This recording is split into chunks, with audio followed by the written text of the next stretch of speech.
Alrighty.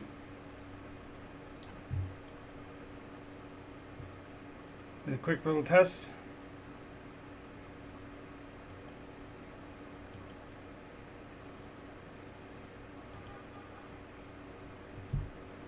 Sounds still a problem.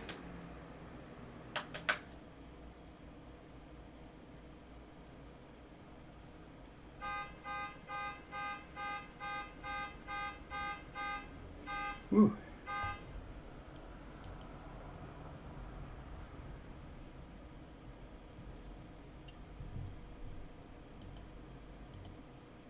Microphone's still picking up every possible sound out there in the world. That's pretty crazy. Alrighty, this is Jonathan Albin, NycosRPG, and it is Session 0 Chronicles. And I have been doing this for a couple of weeks. I had a downturn in viewership, and it seemed to be associated with running these episodes. So I don't know whether this is a positive or a negative. It's kind of a funny way of going.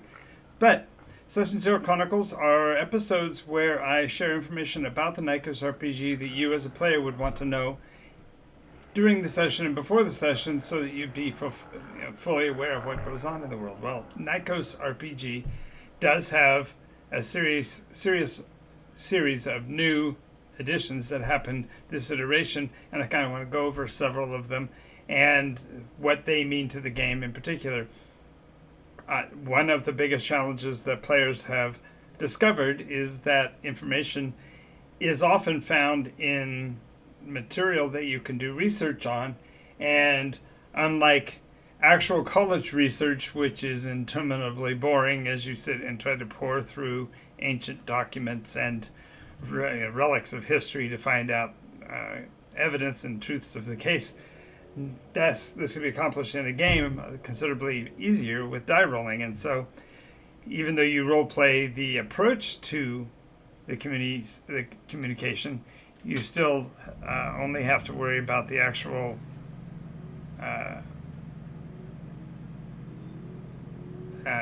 success fail of your skills checks in terms of those scholarly effects. They are skills like anything else and can be improved on over time, and so as time passes, there's some more information that's been gathered. Second of all, there were issues of traveling extremely large distances in a world where such should be made easier by technology and magic, since magic's very existence grants certain benefits that our reality don't. The players took it upon themselves to devise means for these technological advancements to become reality in the game. Thirdly, this is the first iteration wherein players can actually become a part of the action by purchasing fundamentally real estate in the world of Nycos, and thereby gain a ongoing pulse of information suited to what they particularly want to pursue, and they don't have to necessarily play session over session to get that information. They can get it on a monthly basis, and we'll go more into that as we go along.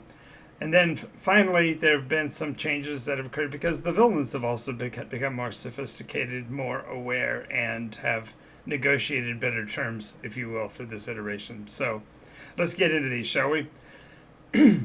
In reference to the research information, one of the players in particular had raised a considerable number of funds and specifically indicated that their approach to the world would be to provide additional resources to new and younger players, perhaps those that didn't have great positioning at the beginning of the game, by creating the Crackspell Community Library process. And that means in every sizable city or town, and sizable is a relative term, but basically means there's three or more bars. I'll let you think about that for a minute, but the player in particular was of the Grundim species, and rather dedicated to inebriation and the process of alcohol use.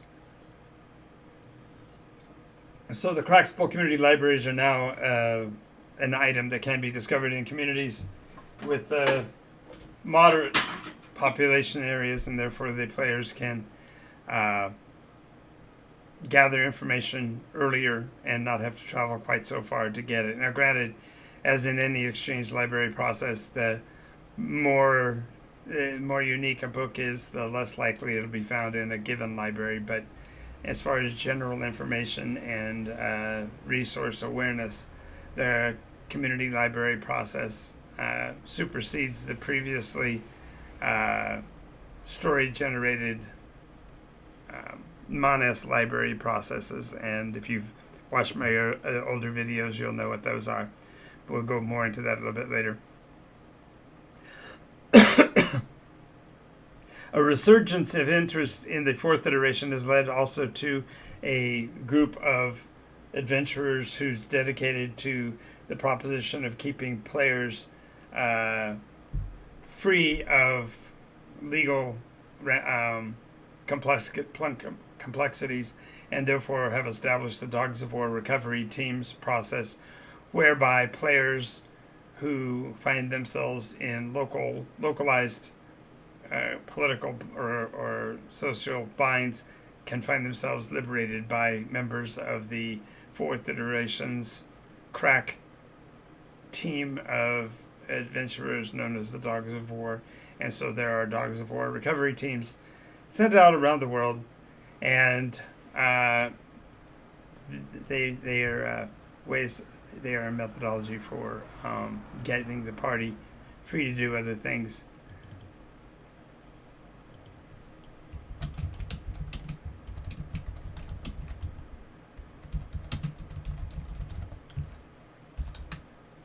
Next thing we have to deal with are, let's go ahead and stay on this communications and access team theme. We'll come back to Elwendale here in a minute. But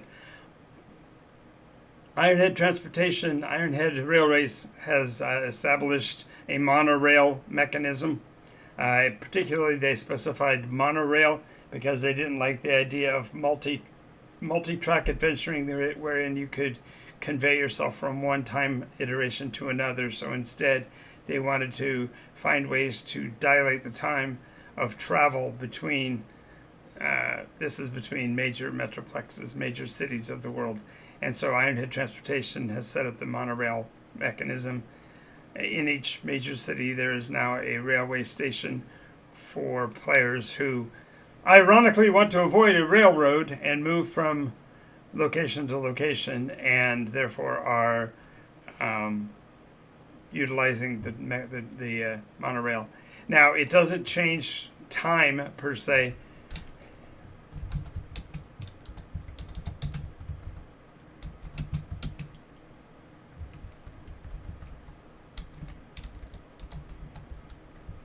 Just a second.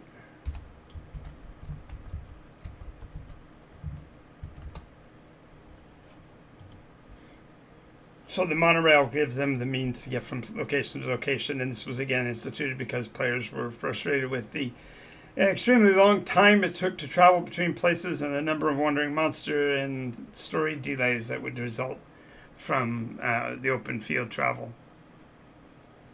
Along the same theme, Raven imports and exports were developed as a means of conveying property from location to location, with or without the arrival of the player, so that they could front load materials to destinations that they needed to, or instantaneously at least assist with things like food shortages, weapons limitations and such.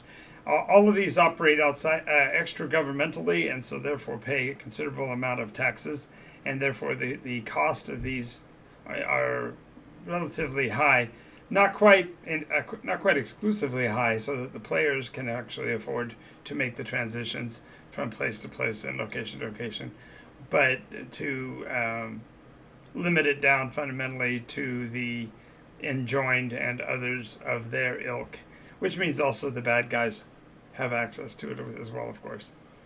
Now,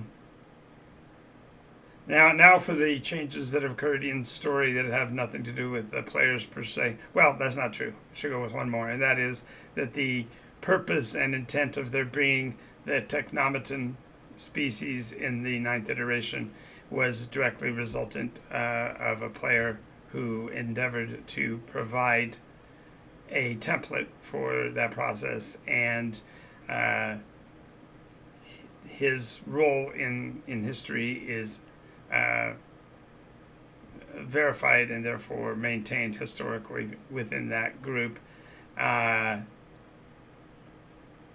secondary function that also was dedicated to player action was the development of the priest-king reception and evaluation centers.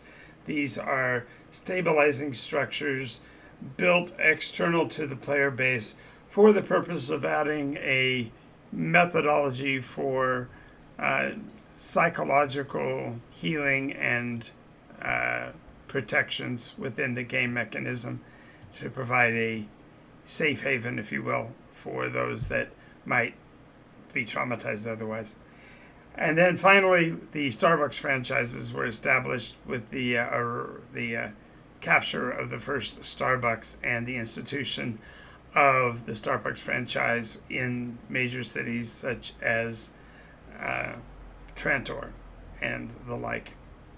And then probably the biggest advancement that I could possibly mention here is the fact that the dragons have finally returned to Nykos. It's kind of like the swallows returning to Capistrano. It marks the end of an iteration and the beginning of an era for the dragons to have finally returned to the mountains and the environs of Nykos' highlands. So watch for there to be considerably more activity in dealing with the draconic species going forward, and a reduction of the number of players that choose to play Dragonborn and such going into this iteration. It's just a byproduct of the methodology of changing over to the NycosRPG. So these are the key changes for this iteration concerning the modern conveniences of Nykos. If you like what you're seeing so far, give the channel a like and follow, and subscribe to the YouTube channel at NycosRPG for more videos like this. And tell me what else you think you'd like to know about the world of Nykos. I'll be glad to add any information to the Session Zero Chronicles going forward. What kind of information do you normally expect to hear in a Session Zero from your game masters and from your games groups? Love to hear that